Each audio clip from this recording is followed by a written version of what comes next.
Nahaharap sa kasong obstruction of justice at disobedience to authority ang 9 na rallyista na kabilang sa inaresto sa kaguluhan sa State of the Nation address nitong Lunes. Pinalaya naman ang iba sa mahigit 50 arestado, kabilang ang ilang menor de edad. Ayon naman sa abogado ng mga inaresto, direct na attack umano ang ginagawa ng kapulisan. Ang balitang A to Z ni Kim Salinas.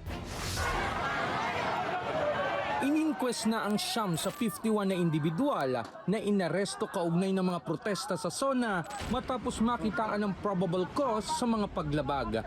Nasa kustodiya ng Criminal Investigation and Detection Unit ng QCPD ang siyam na mahaharap sa reklamong malicious mischief, vandalism, pagkasira ng mga ari-arian, disobedience to authority at obstruction of justice. Nagkaroon po ng kaguluhan and commotion, and itong mga tao na to ay tumulong para hindi tumulong during police intervention. Kumbaga, instead na yung huhulihin lang sana yung mga nagbandal, kumbaga sinaway nila yung mga pulis. Pinalaya naman ang nasa 30 individual kabilang 12 minor de edad. Hindi sila totally na free na, kasi kung tutuusin, kasama talaga sila sa kaguluhan.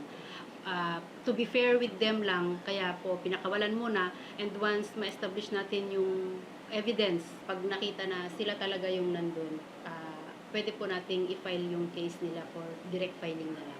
May bakas pa ng galos ang isa sa mga pinalaya.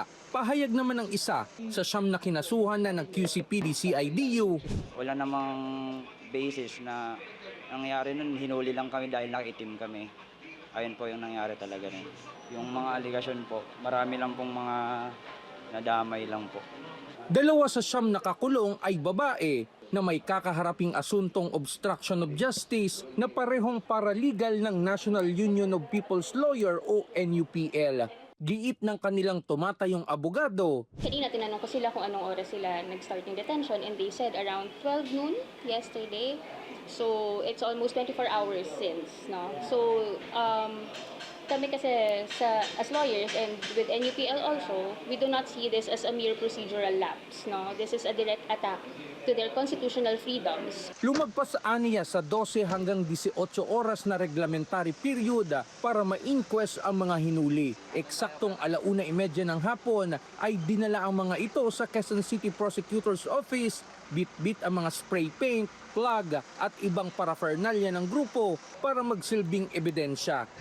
But during this inquest proceedings, of course, we will make a motion for their immediate release.